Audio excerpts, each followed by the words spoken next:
स्वागत है आप सभी का हमारे YouTube चैनल में। और आज हम डिस्कस करने वाले हैं वर्कबुक से पहला chapter the heart of the tree. तो शुरुआत करते हैं सबसे पहले क्वेश्चन से कि read the extract given below and answer the question that follows. तो हमको ये स्टैंजा जो दिया हुआ है, पहले स्टैंजा से ये एक्सट्रैक्ट लिया हुआ है, तो इसको रीड करना है और जो आगे क्वेश्चन है उसके जवाब देने हैं। What does he plant who plants a tree? He plants a friend of sun and sky. He plants the flag of bridges free, the shaft of beauty towering high. He plants a home to heaven and I. To whom is the poet asking the question in the first line of the extract?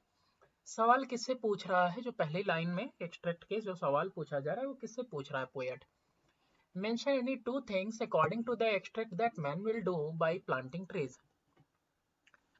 कि कौन से दो चीजें और करेगा एक पेड़ लगाने से इंसान, वो भी बताना है। The poet is asking the question in the first line of the extract to the readers. ये रीडर्स से सवाल पूछ रहा है। कहीं कहीं पे आपको ये भी आंसर देखने को मिलेगा कि ये बस ऐसे ही रिटोरिकल क्वेश्चन है ताकि लोगों का अटेंशन ड्रॉ करने के लिए, वैसे सवाल किसी से पूछा नहीं जा रहा है। तो कहीं कहीं पे ये आंसर भी मिले तो भी करेक्ट है। वो ये अपना अपना नजरिया है देखने का। The man who plants a tree will make friendship with sun and sky. He also builds a home for birds and animals near heaven. तो जो व्यक्ति पेड़ लगा रहा है वो दोस्ती कर रहा है सूरज और आसमान के साथ भी, उसका दोस्त पैदा कर रहा है, और साथ ही साथ वो जो है कि चिड़िया के लिए, जानवरों के लिए घर भी बना रहा है हेवन के नजदीक। हेवन का मतलब यहाँ पे ऊंचाई से है, आसमान से है। Give the meaning of the following line. He plant a friend of sun and sky, he plant the flag of breezes free. तो इसके मीनिंग बताने हैं। So these lines means that the man plant a friend of sun and sky by planting a tree. इसका मतलब ये है, इन lines का मतलब ये है कि कोई व्यक्ति अगर पौधा लगा रहा है, पेड़ लगा रहा है, तो वो सूरज का दोस्त और आसमान का दोस्त पैदा कर रहा है। A plant grows upward and aims to reach the sun and the sky. एक पौधा जो है ऊपर की तरफ बढ़ता है और उसका उद्देश्य क्या रहता है कि वो बढ़े, ऊंचा उठे, कहाँ? सूरज की तरफ, आसमान को छूने के लिए उठता है। So it is as if the sun and the sky get a new friend in a tree. तो इस तरीके से सूरज और आसमान को एक नया दोस्त मिल जाता है ट्री के फॉर्म में। Now the man plants a flag that flies freely in the mild breeze. हल्की हवाओं में बिल्कुल लहराता हुआ जैसे झंडा होता है, तो वैसा ही इसको एक फ्लैग मिल जा रहा है। The leafy branches of the tree have comparison to flag and they stem to the beautiful shaft of the flag that stands tall. झंडे की जो डंडी होती है उसी को शाफ्ट बोलते हैं। जैसे डंडी खड़ी रहती है उसके ऊपर झंडा लहराता है, तो वैसे ही झंडे का मतलब शाखाएं हैं और पत्तियां हैं, और जो बीच में जो शाफ्ट है, डंडा है, वो पेड़ का तना है। तो पेड़ के तने को यहाँ पे पेड़ को पूरे कंपेयर किया गया है किसके साथ? झंडे के साथ। तो वो झंडा भी लगा रहा है जमीन में। By planting a tree the man plants a home for the sweet singing birds high in the sky near heaven. कि कोई व्यक्ति अगर जो है, इसको नहीं भी लिखोगे तो चलेगा क्योंकि यहाँ पे ब्रिजेस फ्री तक ही हो गया है, तो नहीं भी लिखोगे तो चलेगा कि एक व्यक्ति अगर पेड़ लगा रहा है तो वो जो है चिड़ियाओं के लिए घर भी बना रहा है ऊंचाई पे। In what way are the trees friends of the sun and sky. किस तरीके से जो पेड़ हैं वो दोस्त हैं सूरज के और आसमान के। How can a man plant the flag of breezes free. किस तरह से एक आदमी जो है प्लांट कर सकता है जो है कि वो हवाओं के लिए झंडा, ब्रिजेस के लिए फ्लैग, फ्री में, ठीक है। The tree is depicted to as a friend of the sun and sky because the poet feels that one day the tree will grow tall and make friendship with the sky and the sun. तो tree को यहाँ पे दोस्त कहा गया है इसका, क्योंकि पोएट को ऐसा लगता है कि पेड़ एक दिन ग्रो करेगा, लंबा होगा और दोस्ती करेगा, आसमान को छुएगा और सूरज से जा मिलेगा। The tree depend on the sun to carry out process of photosynthesis. जो पेड़ है वो डिपेंड करता है सूरज के ऊपर कि फोटोसिंथेसिस के लिए उसको सूरज की गर्मी चाहिए, सनलाइट चाहिए। Similarly, the tree is a friend of sky because it takes carbon dioxide from the air and releases oxygen in the air and thus purifies air. तो उसी तरीके से आसमान का भी दोस्त है पेड़, क्योंकि ये कार्बन डाइऑक्साइड लेता है वातावरण से, एयर से, और रिलीज करता है ऑक्सीजन और हवा को प्यूरिफाई करता है। Also, transpiration from trees is responsible for cloud formation in the sky before it rains. तो जो ट्रांसपिरेशन होता है पेड़ पौधों में वो जिम्मेदार है बारिश लाने के लिए, बादलों के बनने के लिए। इस तरीके से भी वो दोस्त है। आसमान का। The tree is a flag of breeze, जो पेड़ है वो फ्लैग है ब्रीज का, फ्री ब्रीज का। For the leaves just like flag that flutter freely in the breeze flutter and provide soothing cool breeze to us. अब देखो यहाँ पे कह रहा है कि जिस तरीके से एक झंडा होता है, लहराता रहता है फ्रीली, ठंडी हवाओं में, हल्की हवाओं में, वैसे ही जो है कि पेड़ भी जो है लहराता है, उसकी शाखाएं, उसके पत्ते जो है हिलते रहते हैं झंडे की तरह। तो इस तरीके से जो है कि वो पेड़ के साथ साथ एक झंडा भी लगा रहा है, पेड़ को यहाँ पे झंडे के साथ कंपेयर किया गया। What is meant by the shaft of beauty? shaft of beauty से आप क्या समझते हो? What is compared to the shaft? shaft से किसको कंपेयर किया गया? shaft of beauty means beam of beauty. beam of beauty मतलब जो खूबसूरती की चमक है उसको कह रहा है, कड़ी एक खूबसूरती की। The tree which grows high, जो पेड़ लंबा होता है, बढ़ता है ऊपर की तरफ, with its long narrow stem, अपने जो है कि स्टेम के साथ, तने के साथ, इसको कंपेयर किया गया उस तने को शेफ्ट की तरह। शेफ्ट यानी डंडे की तरह, जो डंडा जो है झंडे में लगा रहता है, उससे कंपेयर किया गया है। What is the impact of beginning the poem with a question? क्या जरूरत है सवाल से शुरू करने की पोयम को? What is the figure of speech used here? कौन सा फिगर ऑफ स्पीच यहाँ पे इस्तेमाल हुआ है? तो it is done to create curiosity and anxiety to know about the poem. तो ये उत्सुकता को बढ़ाने के लिए ऐसा किया गया है, सवाल से शुरू किया गया है पोएम को। The answer given each time denote the importance of tree in the different sphere in human life. इंसानी जिंदगी में अलग अलग क्षेत्र में क्या क्या जरूरतें हैं जो पूरी होती हैं हमारी पेड़ से, यानी कितना इंपॉर्टेंट है पेड़ हमारे लिए, हमारी जिंदगी में, ये उसको दर्शाता है ये poem. The figure of speech used is, जो फिगर ऑफ स्पीच इसमें इस्तेमाल किया गया है वो है आपका हाइपोफोरा और एंटीफोरा। 3 एलिट्रेशन यूज किए गए हैं। एलिट्रेशन का मतलब होता है अनुप्रास, हिंदी में कहते हैं अनुप्रास कहते हैं, इंग्लिश में एलिट्रेशन, तो 3 यूज किए गए हैं यहाँ। सेकेंड है read the extract given below and answer the question that follows. तो इसको पढ़ना है और सवालों के जवाब देने हैं। For song and mother croon of bird in hushed and happy twilight heard the treble of heaven's harmony, these things he plants who plants a tree. What is known as mother crown of bird? mother crown का मतलब क्या है? Bird के mother crown से क्या तात्पर्य है? Why is the song sung in a hushed voice? तो इसको एक hushed voice में क्यों गाया गया? आंसर है कि mother croon is the soft song. Mother croon क्या है? एक सॉफ्ट सॉन्ग है। दैट मदर बर्ड, जो मदर बर्ड होती है वो गाना गाती है अपने यंग वन के लिए, यानी अपने बच्चों के लिए। इट इज संग इन हस्ड वॉइस, इसको जो है कि धीमी आवाज में इसलिए गाया जाता है, मध्यम आवाज में, because it is sung during twilight, शाम के बाद गाया जाता है ना। When human activities are restricted and an atmosphere of calmness and serenity prevails. अब ये शाम का वक्त ऐसा है जबकि बिल्कुल चारों तरफ शांति है, तब ये जो है गाना गाती है ना। हस्ड वॉइस का मतलब जब चुपचाप बिल्कुल खामोशी हो जाती है तब ये गाना गाती है। इंसान की गतिविधियां रुक जाती है कब?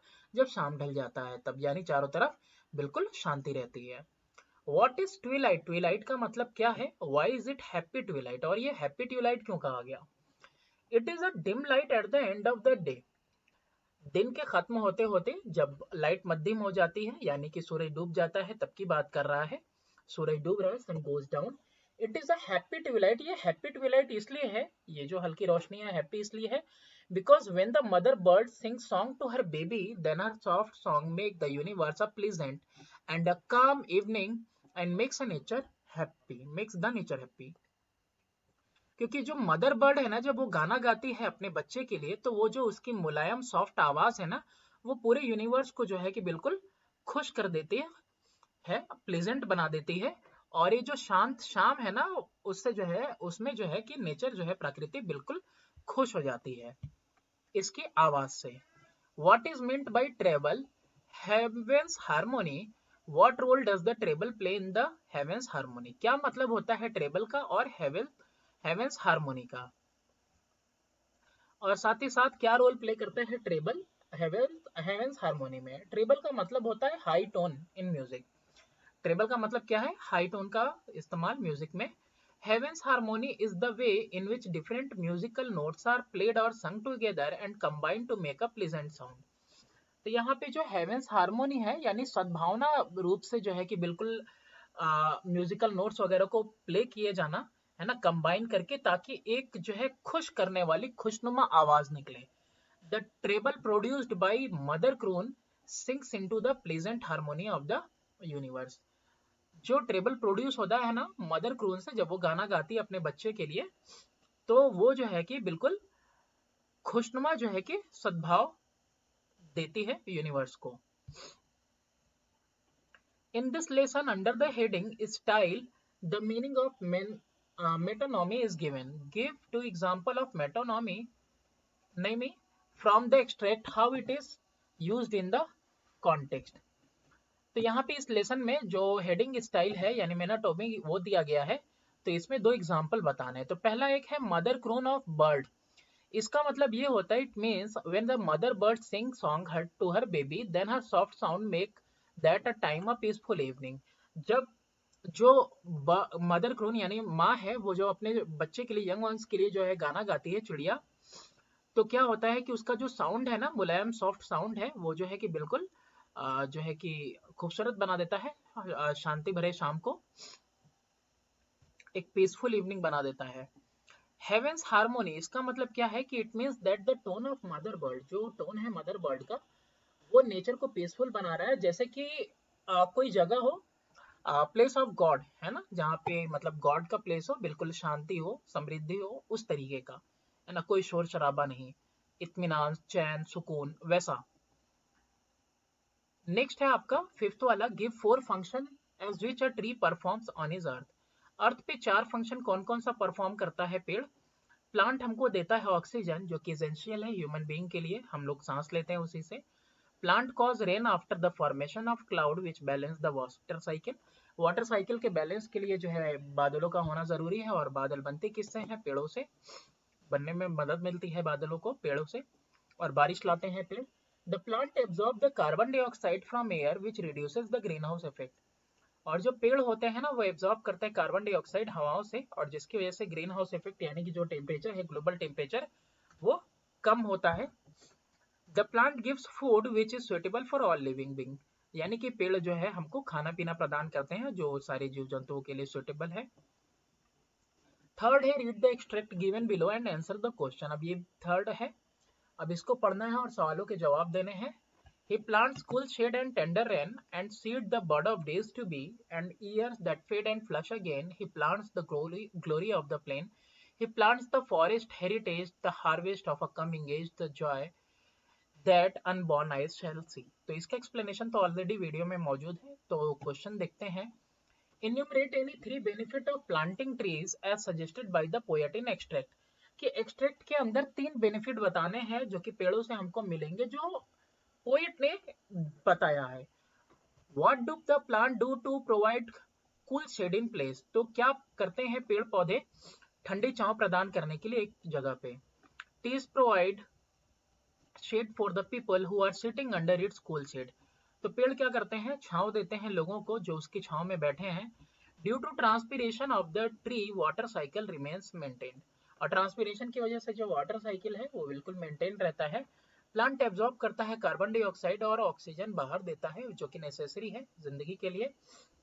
Trees branch into huge canopies. जो पेड़ है उसकी शाखाएं निकलती हैं और कैनोपी में छतरी के नुमा हो जाता है, और प्रोवाइड करता है shade from the heat of the sun for very travels and passer by. तो इस तरीके से जो है कि वो पूरा कैनोपी बना देता है, और कैनोपी बना के जो आसपास से लोग गुजर रहे हैं उनको छांव देता है. The shade they provide is quite refreshing and cool as compared to heat of the sun. अब देखो धूप में तो आपको धूप लगेगी, तो इसमें जो छांव मिलती है ना, वो ठंडी छांव होती है और वो रिफ्रेशिंग होती है, आप तरोताजा हो जाते हो. सेकेंड है, the water evaporate condenses and falls as rain. What role do the trees play in the process of producing rain. पानी इवेपोरेट होता है, फिर जमता है और जमीन पे गिरता है. तो क्या भूमिका निभाता है एक पेड़ इस प्रोसेस में बारिश लाने के. The transpiration from trees is responsible for cloud formation in the sky before it rain. बारिश आने से पहले जो ट्रांसपीरेशन है ना, वो बहुत ही बड़ा जो है एक वो घटक है, एक जिम्मेदार है किसके लिए? बारिश लाने के लिए। How do the last two lines of the extract explain the process of regeneration? How does the man plant the forest heritage? कि लास्ट की जो दो लाइन है एक्सट्रैक्ट की कैसे बताती हैं प्रोसेस रीजनरेशन का, फिर से जनरेट होने का, बनने का। How does the man plant the forest heritage, किस तरह से कोई व्यक्ति जो है वो जंगल की विरासत पैदा करता है, प्लांट करता है। It means that the forest is inherited by a man who plants a tree, यानी कि ये विरासत में मिला हुआ है, ये विरासत से है किसके? इंसान के। जो इंसान क्या कर रहा है? प्लांट कर रहा है एक पौधे को। It will provide crop to the future generation, उसी को अनबॉर्न आई कहा गया है, यानी आने वाली नस्लों को जो है कि वो फसल देगा। Surely the upcoming generation will reap all benefit of the tree that are being planted now. जो भी पेड़ पौधे आज लगाए जाएंगे तो उसका जो भी फसल होगा वो कौन काटने वाला है, उसका कौन फायदा उठाएगा? आने वाली नस्लें उठाएंगी।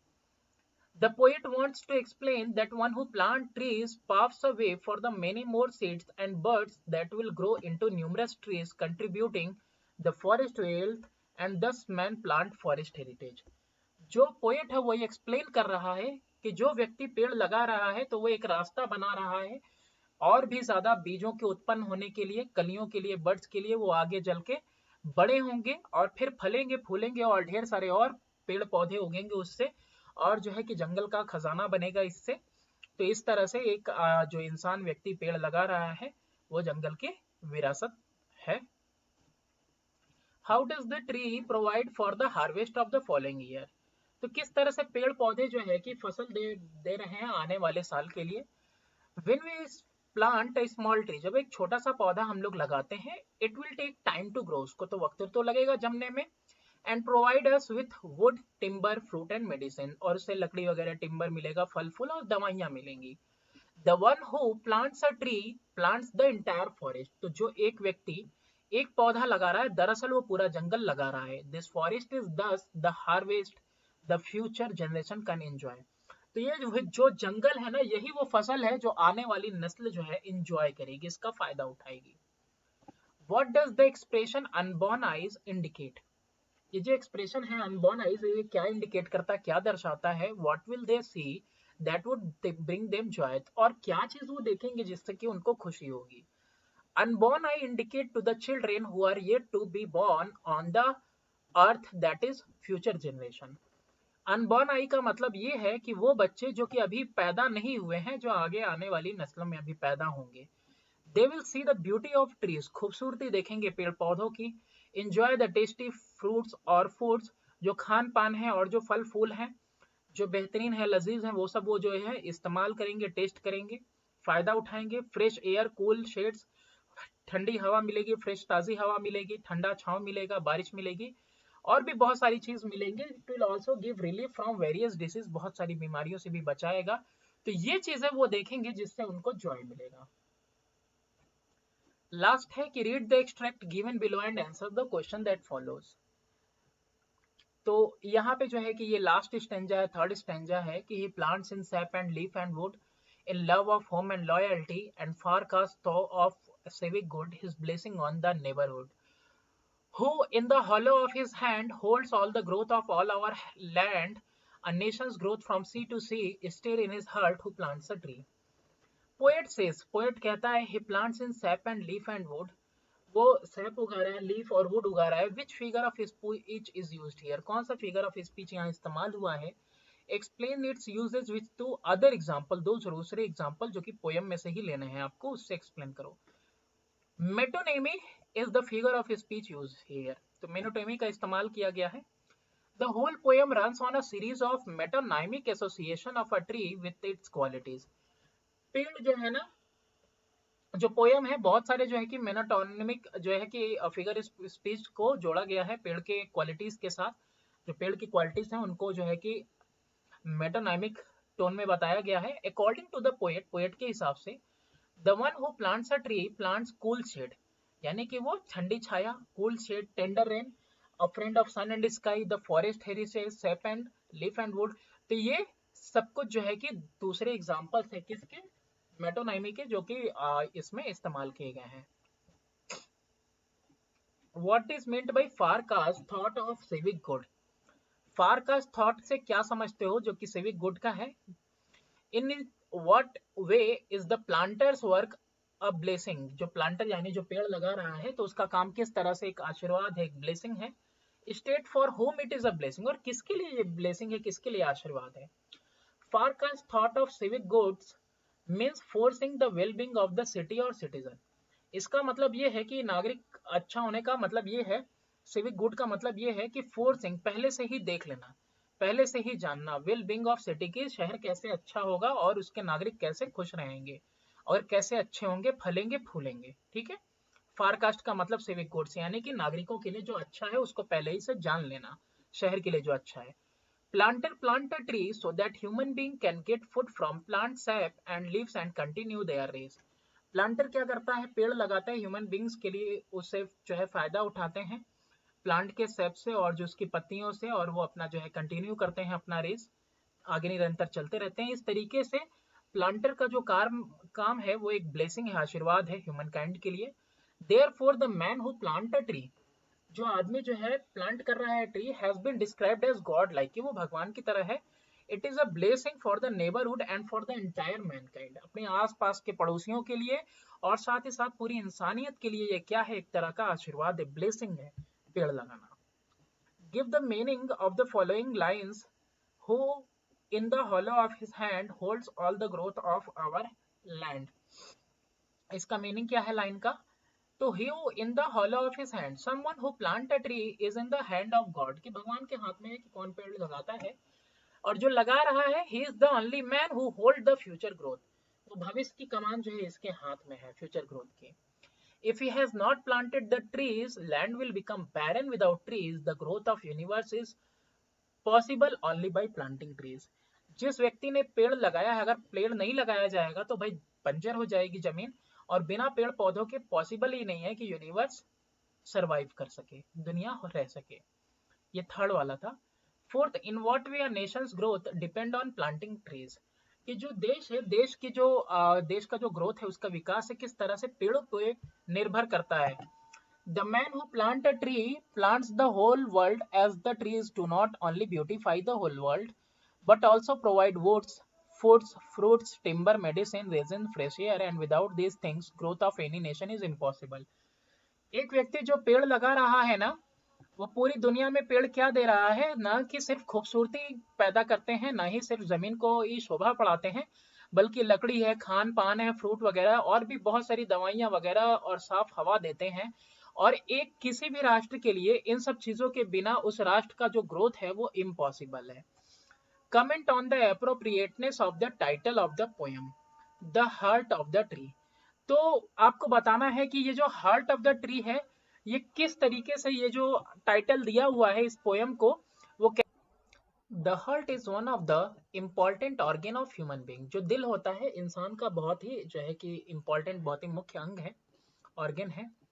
When the heart pumps the blood, heart जो है वो हमारा दिल जो है पंप करता है ब्लड को, then only oxygen transfer from place to place in our body, तभी जो है कि ऑक्सीजन का ट्रांसफर होता है हमारी पूरी बॉडी में, एक जगह से दूसरी जगह।